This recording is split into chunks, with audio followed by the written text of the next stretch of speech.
All right. All right. So, got my emotional support audience here, my captive audience, I should say. Get them set up. Perfect. All right, my friends. How are we? Trying something new here. So let's see how it goes.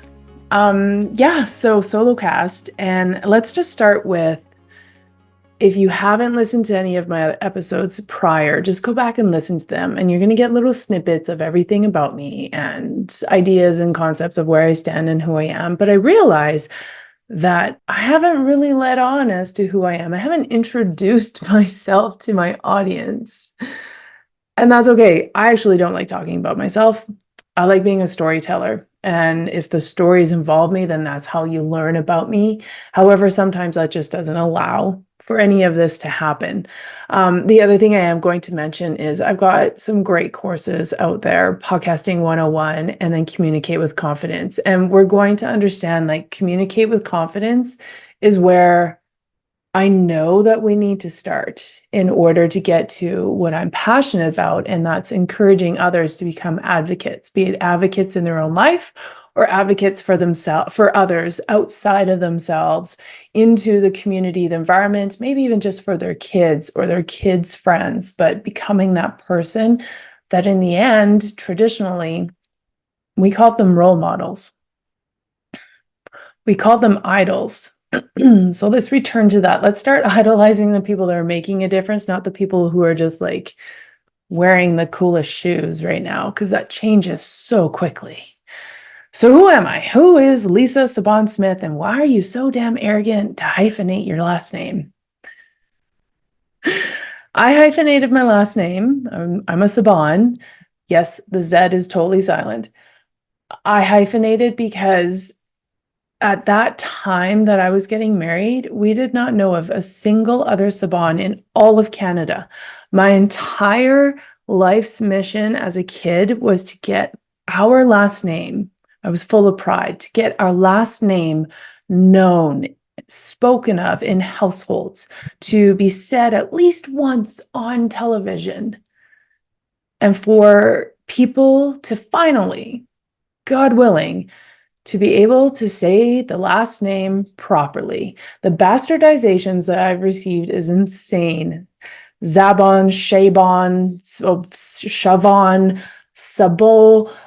Sabo is a Hungarian name. We are Szabon. I've had Sabos or Hungarians tell me that my name's spelt wrong.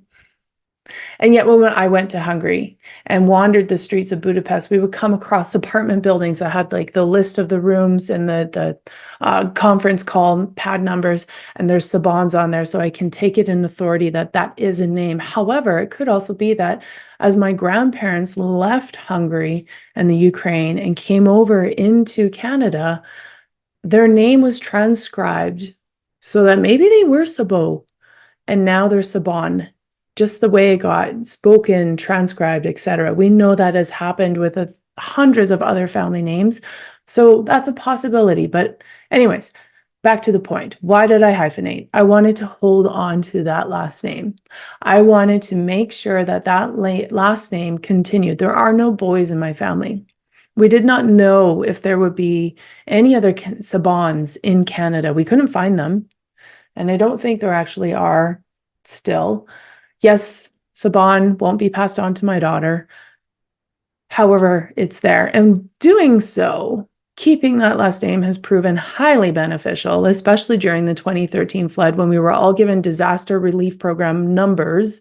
And I could never remember my number. I was 20 weeks pregnant when it happened.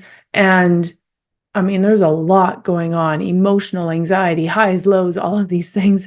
And I finally did, but I could not at the beginning remember my last name or the numbers. So we searched everything via my last name, and that saved our butts. Because if it was Smith, I probably would have spent an additional 20 minutes on the phone, in line, etc., because there's a lot of Smiths. But Szabon-Smith, that hyphenation proved valuable. And if you know what, I will hold on to that alone. It's a mouthful and it's a pain in the butt sometimes, but I'm so proud of my family name and so proud of everything that we have learned through the story of the family, through the efforts of my grandparents coming over here, doing everything they can just to make ends meet, to survive, the community they infused themselves into, the surrogate adoptive family that we got to as kids spend summers with, doing family reunions. Like, so many of my childhood memories are circled around those family reunions. So there's so much more to a name than just the name, and we all know this, and we all can hold on to it, and we all have that connection, some good, some bad. But for me, there's a lot of pride there. And I did manage to get my name said in a couple households and also on TV. So, mission accomplished. Outside of that and my name, I am a mother of a glorious, wonderful, smart, inquisitive little girl. I am a wife of a hardworking, community-minded man who is my provider and my best friend. And I provide for him, and we live on such an equal terms relationship. Sometimes it's imbalanced, but that's life. Life is out of balance. I am an athlete for life, 100%. I've been playing sports since I was a kid. I played every single sport except for hockey and football in my small town in southern Alberta, and volleyball and swimming are hands down my first loves. And through that, I played and competed in volleyball and swimming in college, and then went on to bobsleigh. I know nobody grows up saying, yeah, I want to be a bobsledder when I grow up. Not a single person does that. Not here, not in Canada. Actually, there's one person. There's only one person I've ever met that said that they actually grew up wanting to be a bobsledder. But outside of that, we all kind of just stumble upon it. We get recruited from our track and field, football, rugby programs. Volleyball was a far cry for trying to pull an athlete, but it's the explosive power that they're looking for, that speed and explosive power. And I had it. I had it naturally in spades, and I'm an athlete through and through. Bobsleigh provided so many opportunities, and it was an incredible experience. So I was recruited from college, got a letter, went to the ID camp. I had nothing going on that Saturday, so why not? Let's go see what it's all about. And went there, gave it a go, and then I went on to work in Red Deer. I moved to Red Deer to work there for my first job ever because I graduated from college. And the coach that recruited me kept emailing me or calling me.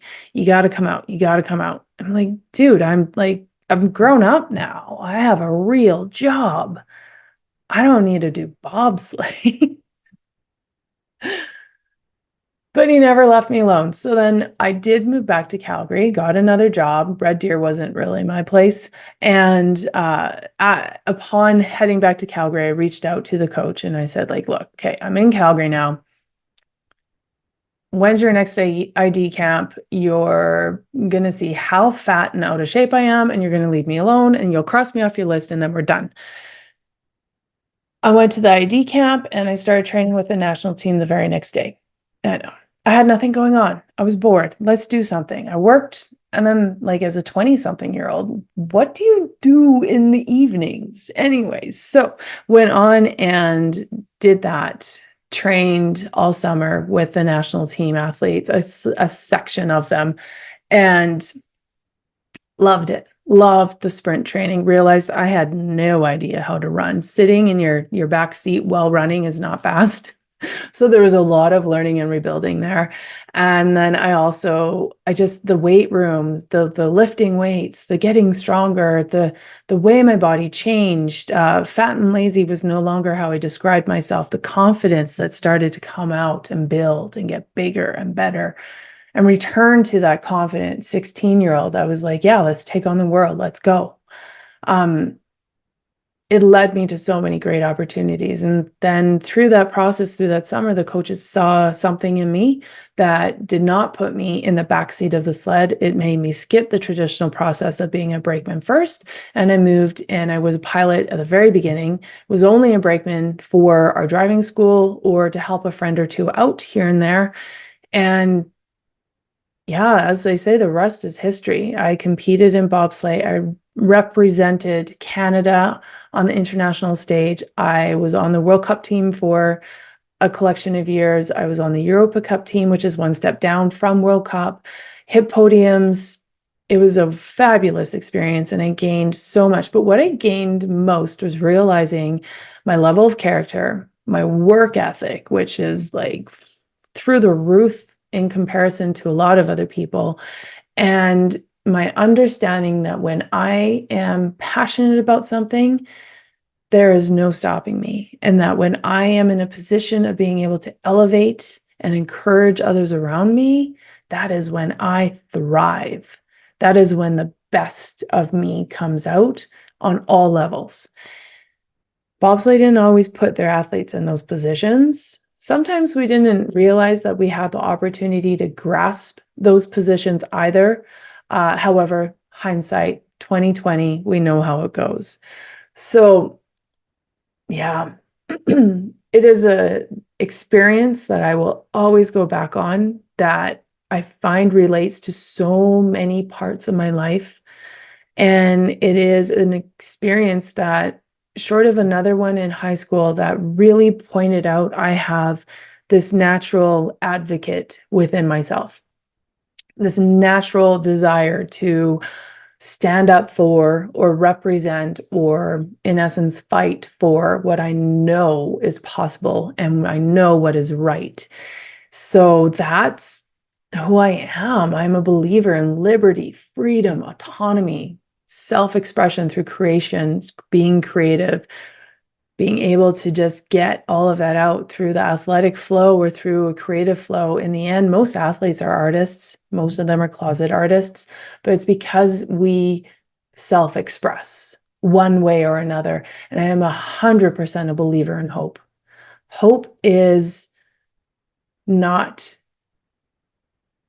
how do I say this? So many people downplay hope, but hope has so much power because it is like faith. We believe in what we don't know and what we don't understand, but we know that there is something bigger, better, greater out there, or something that is more possible than what we're currently experiencing.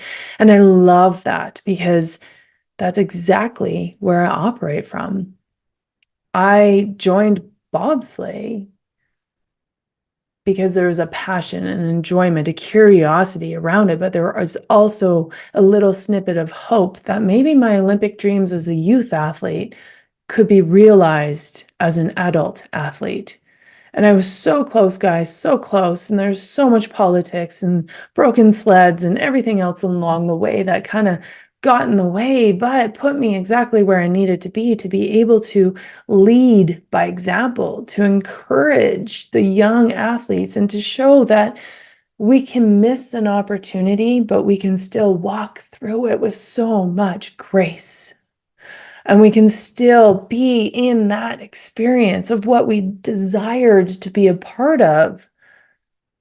But we can hold our heads high with dignity and pride, knowing that, I might not have my name signed on the Olympic athlete flag of the year, but I am an Olympian because I have gone through exactly the same things that those athletes had, maybe more in the mental, emotional, psyche component of it.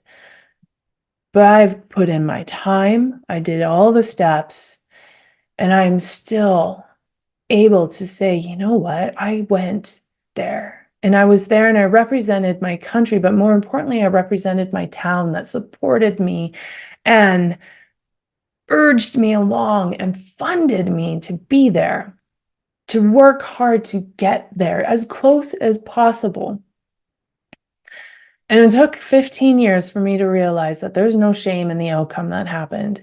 And for me to understand that it turned out exactly as it was supposed to be, because I have a story that is far more unique than that of athlete A that made it to the Olympics and I won a medal and now it's in my sock drawer. I got to experience the Olympics from a totally different vantage point than anybody else. We got to have celebrity status in the volunteer realm and access to places that even the athletes did not have access to. We saw the behind the scenes workings, the inner workings, and all of the logistics required around every single aspect of it. And it was beautiful. And the most magical experience of that entire final year for me, 2010, was I reconnected with the beauty of the sport of bobsleigh.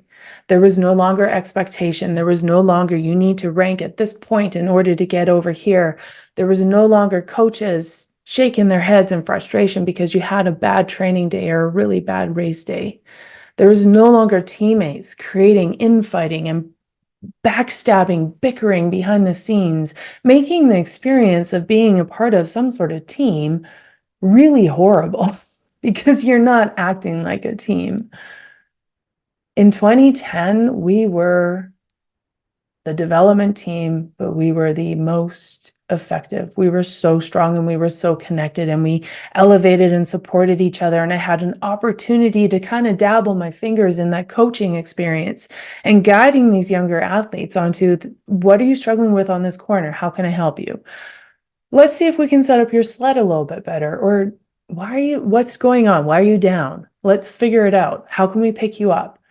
We connected, we had fun and we laughed and we had such an opportunity to sit back and watch the sport we loved and say to each other, God, this is so beautiful and we are so blessed to be able to experience this. Because it's not even 1% that gets to experience it. It's probably 0.01%. I don't want to do the math. It's fractions, tiny, tiny numbers of Canadians that get the opportunity to call themselves a bobsledder and the opportunity to represent their country, their hometown, their province, somewhere else in the world. It's so small. And it's so powerful when you can scale back and see that and see the blessing behind it. So the advocacy piece, the part that where I started to realize that I could successfully speak for myself was in the process of trying to qualify for the Olympics. I didn't qualify by making the World Cup team in the qualifying year. It's all based on points. There's a lot of structure to it. But the points aspect I knew was going to be my make or break. I was put onto the development team, the America's Cup team, which is now I think called the North American Cup. But anyways, then I knew that we would not have a full field. And anytime that you have less than 10, I think it's 10, it might be 12 competitors, you do not have a full race. So you get half points. I needed full points. I needed to win every single race, 6 of them, at full points in order to try to squeak ahead of our Canada 3 sled and be ranked in the top 10 of the world. Now, even with that, that was a slim chance because America's Cup is still half points. It would have been quarter points, of which I won every race.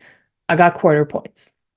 Counted for nothing. I knew that. So prior to the America's Cup season hitting, I went and organized everything. Transportation on my sled, coaches in Europe, hotels, rental vehicles, 2 brakemen to be able to come with me, the entire gamut. I organized, I ensured I had approval from our international sliding body, from the head of our Europa Cup tour, and so on and so forth.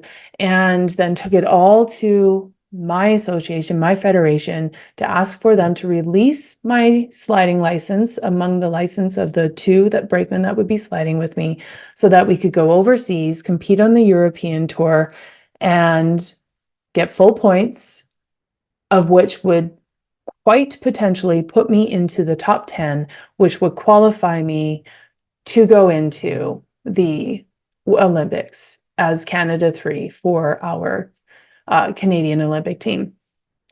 My federation said it was a hard no. There are reasons.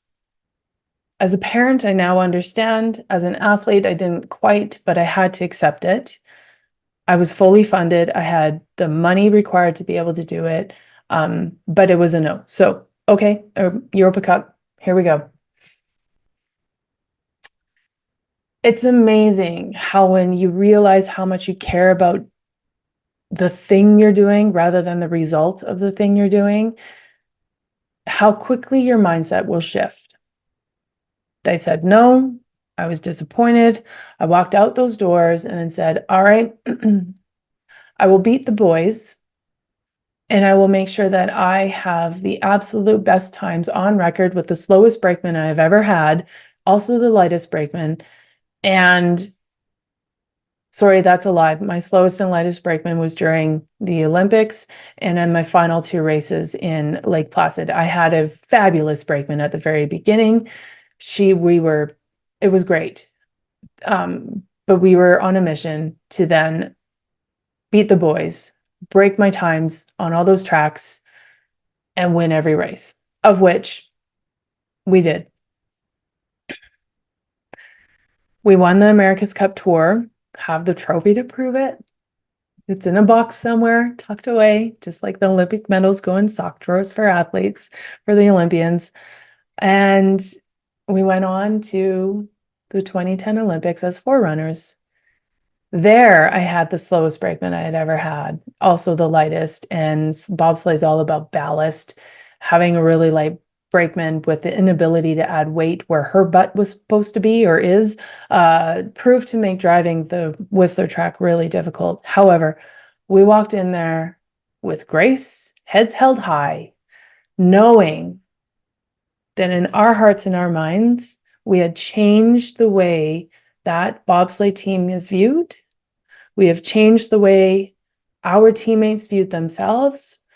We had led through leadership, through confidence, through encouragement, to have this team that is just so fully committed to making sure everyone is safe and healthy and happy through the entire process. And bobsleigh beats the shit out of you. It beats you up. It is mentally draining, it is physically exhausting, and you have bruises all the time. You are never without a bruise. Whistler is not a friendly track. It's fast, it's aggressive. If you miss a lot of key steers or changes in pressure, as a pilot, there's always a bruise or a crash. We crashed multiple times, but whatever. But the cool thing of that experience was being able to walk in that space with all of people who were my former competitors, who we were friends, we are friends, and they all were so amazed at how much grace and dignity I held in the entire process of being there. Because as an athlete, there's a knowing where someone should be in contrast to where someone is. And I'm sure you've experienced it somewhere else in your life as well, that there's a knowing, like this person's not where they should be.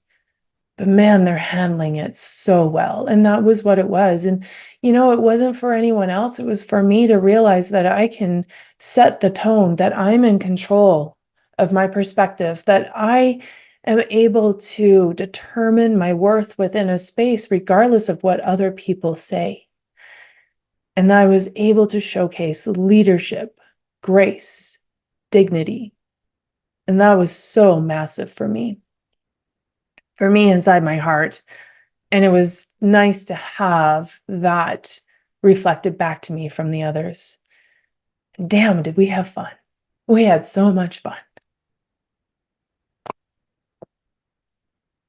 So I advocated for all of that, for the purity of sport in the end, when you boil it all down, for the beauty of what sport can be and proper team and connection and being in relationship with people while going after the same damn goal. And it set myself up for courage to be able to start advocating in other areas, be it for someone who I feel is slighted and needs to be represented because they're not courageous enough, or they don't have the strength within to be able to speak for themselves, or to advocate for my entire micro community within my town when we experienced the 2013 flood and our entire neighborhood, well, it seemed like our entire neighborhood was underwater. And we weren't getting answers, and we started retaining water for the rest of the town, and we weren't getting answers.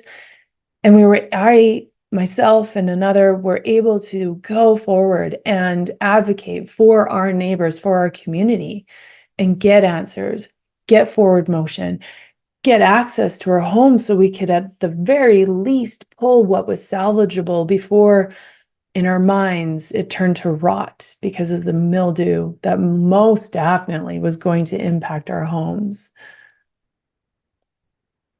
We advocated for the opportunity to be able to rebuild or completely tear down our homes.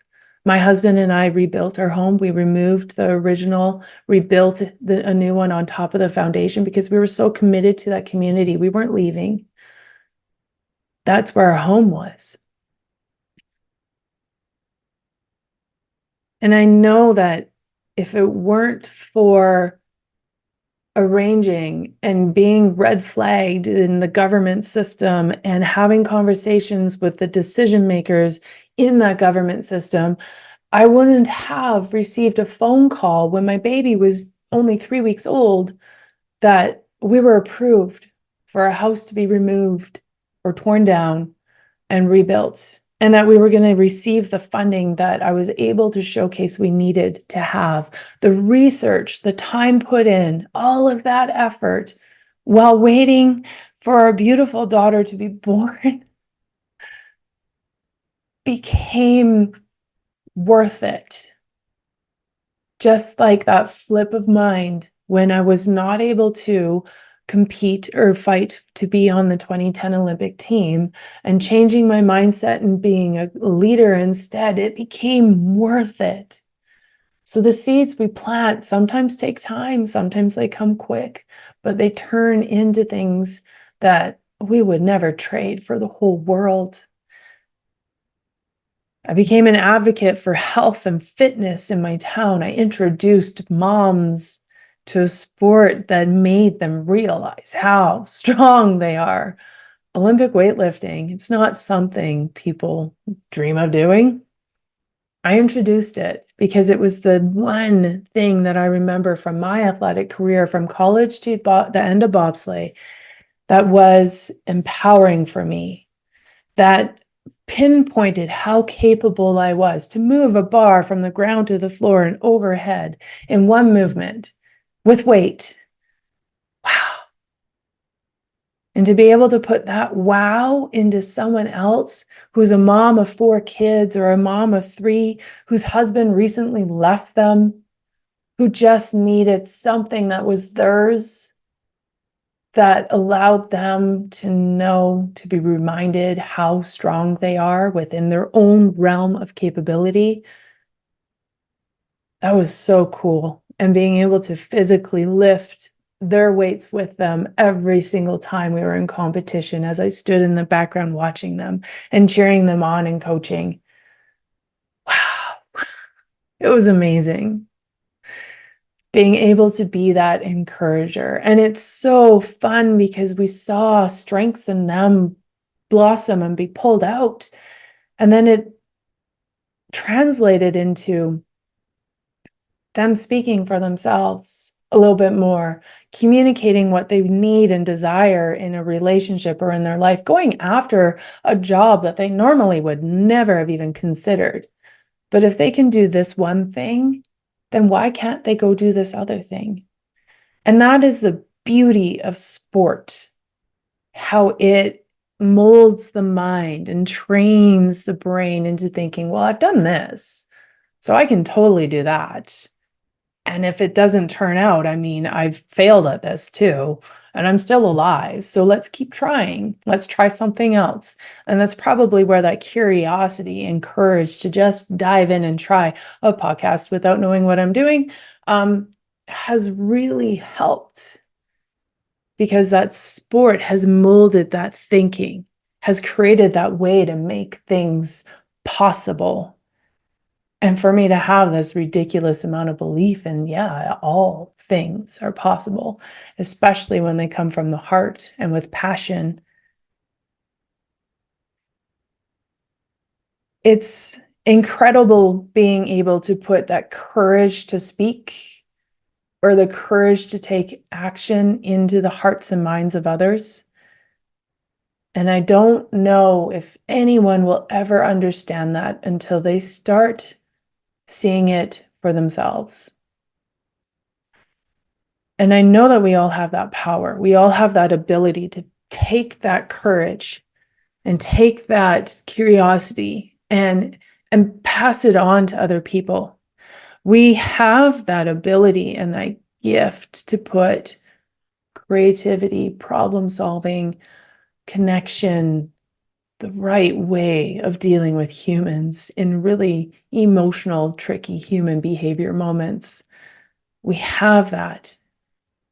We have an ability to be really successful leaders, every single one of us. And if it's that it takes a handful in order to make the millions see and pass on and be able to lead through example, through encouragement, through walking alongside rather than having to be in front, then let that handful start operating. And if you know that there's a tug inside of you that is so desiring to see something change or see someone else that you love make a change in their life, lead by example. Let them watch. Let them see that you are able to make changes in your life. Talk about it, celebrate it. You don't have to tell them how to do it. You don't have to tell them what to do. It's not going to be received the same way. But if you can lead through your own example and have the other people be a part of that process, it's like sport, it latches on. 90% of us learn our skills by watching others do it really well. We don't learn through auditory coaching. It's a very small number. We learn mostly through visual, a lot through kinesthetic. And how do we do those? We watch, then we do, and then we learn. So go on, be the leader that you know you can be. Lead through your example. And if you want a change in your world, then take that step forward, do the investigation, find out all the information, talk to people, talk to varying opinions, learn, and then act. And act from the heart, from your passion, from your belief, your deep down guttural belief that there is a better possibility waiting for me, waiting for us. And go. Good luck.